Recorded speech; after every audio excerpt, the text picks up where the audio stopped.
crime analysis. Ito ay isang propesyon at proseso kung saan ginagamit ang mga pamamaraang kwantitatibo at kwalitatibo upang suriin ang mga datos na mahalaga sa mga ahensya ng pulisya at sa komunidad. Saklaw nito ang pagsusuri ng krimen at mga kriminal, mga biktima ng krimen, kaguluhan, mga isyu sa kalidad ng pamumuhay at trapiko, at ang mga pangloob na operasyon ng pulisya. Mga resulta nito ay tumutulong sa mga investigasyon at proseksyon, mga gawain sa patrol, pag-iwas at pagbawas ng krimen, paglutas ng problema at pagsusuri ng mga gawain sa pulisya.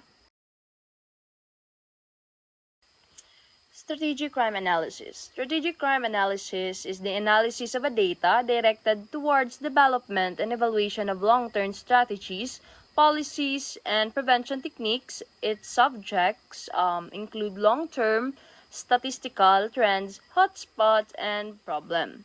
So we have the trend analysis, hotspot analysis, and the problem analysis. So let's proceed to the strategic crime analysis. Ito naman ang strategic crime analysis. Ang strategic crime analysis ay pagsusuri ng mga data na nakatuon sa pagbuo at pagtatasa ng mga pangmatagalang estratehiya, patakaran at mga pamamaraan sa pag-iwas sa krimen. Saklaw nito ang pangmatagalang statistical na mga trend, hotspot at mga suliranin. Dumayo naman tayo sa trend analysis. So, ang trend analysis ay upang matukoy ang mga uso sa krimen, mga data na karaniwang pinagsama-sama ayon sa takdang panahon, halimbawa ang buwan, at ayon sa lokasyon tulad ng municipal police station. Ang teknik ng pagsusuri ay kinabibilangan ng pag-uuri ng datos sa mga makabuluhang kategorya na kapakipakinabang sa pagbawas ng krimen, kahit na gumamit lamang ito ng mga payak at tuwirang statistical na pamamaraan. At ang hotspot analysis, ito ang proseso sa pagtutukoy ng mga mahalagang lokasyon, geographical at temporal sa loob ng isang jurisdiction kung saan mas laganap ang krimen kumpara sa ibang lugar. Katulad ng trend analysis, mga konklusyon at pagiging kapakipakinabang ng mga problemang lugar na natutukoy sa pagsusuri ay nakasalalay sa paraan ng pagsasama or pag-aggregate ng data. At ang hotspot analysis, ito ang proseso sa pagtutukoy ng mga mahalagang lokasyon, geographical at temporal sa loob ng isang jurisdiction kung saan mas laganap ang krimen kumpara sa ibang lugar.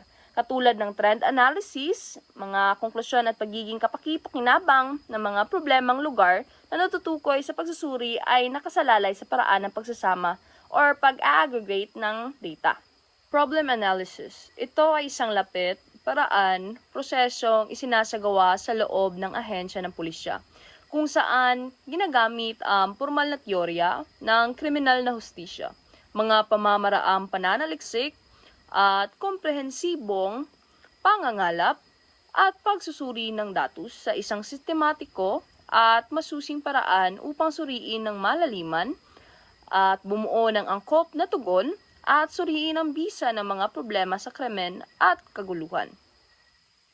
Kabilang dito ang pagkilala at pagraranggo ng mga pangmatagalang isyu na dapat tugunan ng pulisya, pati na ang pag-unawa kung saan at kung paano, kailan, saan, sino at bakit naganap ang problema. Paggabay sa pagpili ng solusyon at pagsusuri sa pagiging epektibo ng ipinapatupad na solusyon. Yun lang po at maraming salamat.